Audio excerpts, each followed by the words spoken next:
ஆண்டவர் இயேசுவின் சிறுமந்தையே எங்கள் ஆற்காட்டுத்தரன் திருச்சபையே. ஆண்டவர் இயேசுவின் சிறுமந்தையே எங்கள் ஆற்காட்டுத்தரன் திருச்சபையே. பயந்திடாதே நீ கலங்கிட. இந்த காலை தியானத்தை பார்த்து கொண்டிருக்கிற உங்கள் யாவருக்கும் ஒவ்வொரு கடவுளின் திருப்பெயரினாலே அன்பின் வாழ்த்துக்களை தெரிவித்துக் கொள்வதில் மிகுந்த மகிழ்ச்சி அடைகிறேன். இந்த காலை தியானத்திற்காக தெரிவு செய்யப்பட்ட திருமறை பகுதி அது ஏசாயா இறைவாக்கினர் நூல் 40ஆம் அதிகாரம் 31வது வசனம். கர்த்தருக்கு காத்திருக்கிறவர்களோ புது பெலன் அடைந்து கழுகுகளைப் போல செட்டைகளை அடித்து எழும்புவார்கள் என்று ஏசாயா இறைவாக்கினர் நூல் 40ஆம் அதிகாரம் 31ஆம் வசனத்திலே நாம் பார்க்கிறோம். மனிதன் எதற்காகவும் காத்திருக்கும் பொழுது சோர்வும் கோபமும் களைப்பும் உண்டாவதை நாம் பார்க்க முடிகிறது. எப்பொழுதெல்லாம் காத்திருக்கிறோமோ அப்பொழுதெல்லாம் சோர்வடைகிறதாகவும் கோபம் அடைகிறதாகவும் நாம் பார்க்கிறோம். அப்படி இருக்கின்ற பொழுது காத்திருப்போர் புது பலன் அடைவார்கள் என்று சொல்லப்படுகிறது. அது எப்படி என்கின்ற கேள்வியும் எழுகிறது. காத்திருந்தால் கோபமும் களைப்பும் ஏற்படுகிறது. ஆனால் காத்திருப்பது புது பலனை கொடுக்கிறது என்பதை நாம் இங்கே பார்க்கிறோம். காத்திருப்பது என்றால் கடவுளிடம் நாம் வேண்டி கேட்பதை கடவுள் ஆயத்தப்படுத்தி கொண்டிருக்கிறார் என்கின்ற ஒரு புரிதலோடு நாம் இந்த தியானத்திலே நாம் பார்க்க அழைக்கப்படுகிறோம். நீதிமொழிகள் 13ஆம் அதிகாரம் 12ஆம் வசனத்திலே நாம் பார்க்கின்ற பொழுது, நெடுங்காலமாக காத்திருத்தல் இருதயத்தை இளைக்க பண்ணும், விரும்பினது வரும்பொழுதோ ஜீவ விருட்சம் போல் இருக்கும் என்று நீதிமொழிகளிலே பார்க்கிறோம். காத்திருத்தல் என்பது சோர்வையும் களைப்பையும் ஏற்படுத்தினாலும் கூட அந்த காத்திருப்பதற்கு மத்தியிலே ஒரு பெரிய மகிழ்ச்சியை ஆண்டவர் கொடுப்பவராக இருக்கிறார் என்பதை நாம் இந்த பகுதியிலே பார்க்க முடிகிறது. அதே வண்ணமாக நீங்கள் எருசலேமை விட்டு போகாமல் என்னிடத்தில் கேள்விப்பட்ட பிதாவின் வாக்குத்தத்தம் நிறைவேற காத்திருங்கள் என்று கட்டளையிட்டார்.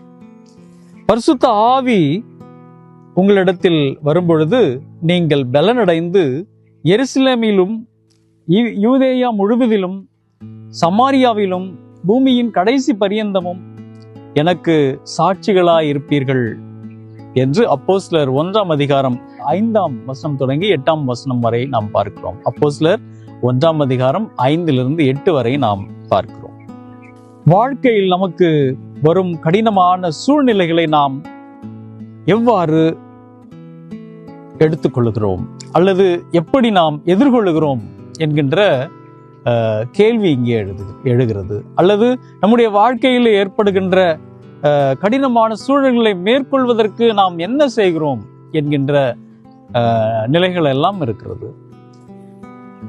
இவைகளுக்கு கழுகின் வாழ்க்கை ஒரு பாடமாக நமக்கு முன்வைக்கிறது. என்னவென்று பார்க்கின்ற பொழுது, கழுகு தன்னுடைய கூட்டை அமைத்து அந்த கூடு முட்களால் ஆன கூடுகளாக அது கட்டப்படுகிறது.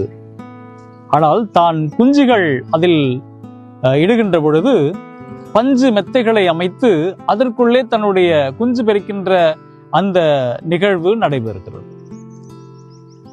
அந்த பஞ்சு மெத்தைக்குள் முட்கூடுகளுக்கு நடுவிலே பஞ்சு மெத்தைக்குள் இருக்கின்ற அந்த பறவை குஞ்சுகள் அந்த சுகமான வாழ்விலே தொடர்ந்து இருந்துவிடக் கூடாது என்பதற்காக தன்னுடைய குஞ்சுகள் வளர்ச்சி அடைந்த உடனேயே அங்க இருக்கிற பஞ்சுகளை கொஞ்சம் கொஞ்சமாக அது எடுக்க தொடங்குமாம். அது எடுத்து முடித்த உடனேயே அங்க இருக்கிற முட்கள் எல்லாம் அந்த குஞ்சுகளுடைய கால்களையும் இறக்கைகளிலும் குத்த ஆரம்பிக்கும். அது வலி தாங்க முடியாமல் அந்த கூட்டிலிருந்து வெளியே வர அது முற்படுகிறதாம். ஒருவேளை நாம் பெற்றோர்களாக யோசிக்கின்ற பொழுது, நான் பட்ட கஷ்டம் என்னுடைய பிள்ளைகள் படக்கூடாது என்று நாம் பல நேரங்களிலே யோசிப்போம்.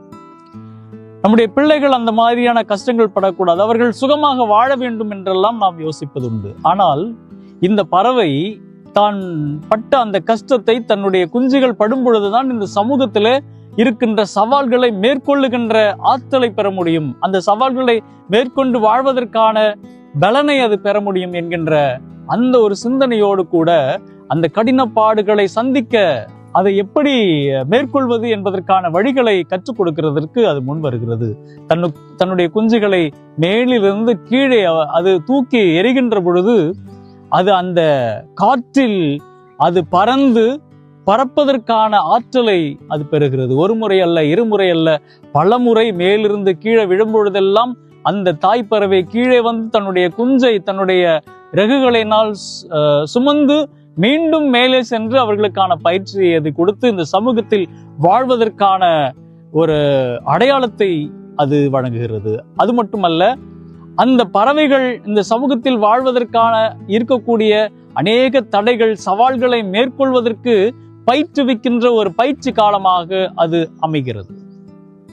ஒருவேளை நம்முடைய வாழ்கின்ற காலங்களில் நாம் பார்க்கின்ற பொழுது நம்முடைய பிள்ளைகளுக்கு நாம் எப்படி நாம் பயிற்றுவித்திருக்கிறோம் என்றால், இன்றைய காலகட்டங்களிலே நம்முடைய இல்லங்களுக்கு தேடி வருகிற உணவு, ஆர்டர் செய்தால் இல்லத்திற்கு தேடி வருகிற உணவு, துரிதமாய் கையில் கிடைக்கக்கூடிய உணவு, இப்படி எல்லாமே துரிதமாய் என்று சொல்லி நாம் எல்லாவற்றையும் உடனே பெறுகின்ற மனநிலைக்கு தள்ளப்பட்டு விட்டதினாலேயே இன்று நம்முடைய பிள்ளைகளும் சரி நாமும் சரி இந்த சமூகத்திலே ஏற்படுகின்ற அநேக தடைகளை மேற்கொள்வதற்கான, சவால்களை சந்திப்பதற்கான மனநிலை இழந்து சோர்ந்து போகின்றவர்களாக இருக்கிறோம். ஆனால் இயற்கை நமக்கு கற்றுக் கொடுக்கிறது, ஒவ்வொரு சமயங்களிலும் அப்படிப்பட்ட சோர்வில் இருந்து ஒரு பெரிய மாற்றத்தை கொடுக்கின்ற நிகழ்வை நாம் பார்க்க முடிகிறது. கீழே விழுவதால் அதை சுலபமாக பார்க்காமல் வரமாக பார்ப்போமானால் நாம் மறுபடியும் எழுந்து நிற்க தேவையான உந்து சக்தியை கடவுள் நமக்கு கொடுக்க ஆயத்தமாக இருக்கிறார். ஒருவேளை இந்த லெந்து காலங்களிலே நாம் பயணித்துக் கொண்டிருக்கிறோம். அப்படியான ஆற்றலை பெறுகின்ற வகையிலே, ஆண்டவருடைய அருளை பெறுகின்ற வகையிலே, ஆண்டவரோடு இணைந்து வாழ நம்மை அர்ப்பணிப்போமானால் நாம் இந்த சமூகத்தில் வாழ்வதற்கான எல்லா விதமான சவால்களையும் மேற்கொண்டு பயணிப்பதற்கு தேவையான உந்துதலை ஆண்டவர் கொடுக்க ஆயத்தமாக இருக்கிறார். ஒருவேளை இந்த நாளில் நாம் தொடங்குகின்ற நம்முடைய பயணத்தை ஆண்டவரோட ஆற்றலை பெற்றவர்களாக, எல்லா சவால்களையும் மேற்கொள்வதற்கான வழிகளை நாம் கண்டறிந்தவர்களாக நாம் ஆண்டவரோடு இணைந்து பயணிப்போம். இந்த லெந்து காலங்களிலே நம்முடைய வாழ்வை நாம் புதுப்பித்துக் கொள்ளவும், நம்முடைய வாழ்வை புது மாற்றத்துக்குள்ளான வாழ்வாக நாம் மாற்றிக்கொள்ளவும் நம்மை நாம் அர்ப்பணிப்போம். ஆண்டவர் நம்மை வழிநடத்தி காப்பாராக. ஜெபம் செய்வோம். எங்களை நேசித்து வழிநடத்துகிற எங்கள் தாயும் தந்தையுமானவரே, இந்த அருமையான நாளுக்காக உமக்கு நன்றி படைக்கின்றோம். எங்கள் வாழ்விலே நாங்கள் சந்திக்கின்ற அநேக சவால்கள், கஷ்டங்கள், துன்பங்கள், வேதனை, பாடுகள், இவைகளை கண்டு நாங்கள் சோர்ந்து போகாமல் எப்பொழுதும் ஆண்டவரே நாங்கள் உம்மோடு பயணிக்கின்ற பொழுது அதற்கான மகிமையை காணுகிறோம் என்கின்ற நம்பிக்கை பெறுகின்ற மக்களாய் வாழ ஆண்டவர் உதவி செய்திட வேண்டுமாய் உம்மிடத்திலே ஜெபிக்கிறோம்.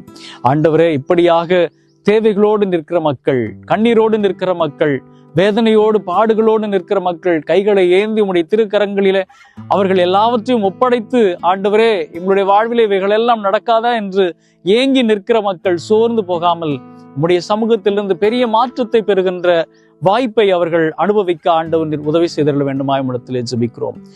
ஆண்டவரே, கண்ணீரோடும் வேதனையோடும் துன்பத்தோடும் பாரத்தோடும் ஏக்கத்தோடும் எதிர்பார்ப்புகளோடும் ஏமாற்றங்களோடும் நிற்கிற உம்முடைய மக்கள் எப்பொழுதும் அவைகளிலே தங்கிவிடாமல் அவைகளிலிருந்து வெளிவரவும், ஆண்டவரை புது மாற்றத்திற்கான அடையாளத்தை காணவும், ஆண்டவரை புது பலன் அடைந்து உற்சாகத்தோடு அவர் பயணங்களை மேற்கொள்வதற்கான வழிகளை திறந்து தர வேண்டுமாய் உம்மிடத்திலே ஜெபிக்கிறோம். தொடர்ந்து உம்முடைய பிரசன்னம் எங்களோடு இருக்கட்டும். வழிநடத்தும், பலப்படுத்தும், ஆசீர்வதியும். எங்கள் ஆண்டவரும் மீட்பெருமாகிய இயேசு கிறிஸ்துவின் வழியாய் வேண்டிக் கொள்கிறோம் அன்பின் கடவுளே, ஆமென். பெற்றவராம் கடவுளுடைய அன்பும் ஆண்டவராகிய இயேசு கிறிஸ்துவின் அருளும் தூய ஆவியானவரின் வழிநடத்தலும் பாதுகாப்பும் பராமரிப்பும் இப்பொழுதும் எல்லா நேரங்களிலும் நம் அனைவரோடும் நீங்க அமளித்திருப்பதாக. ஆமீன்.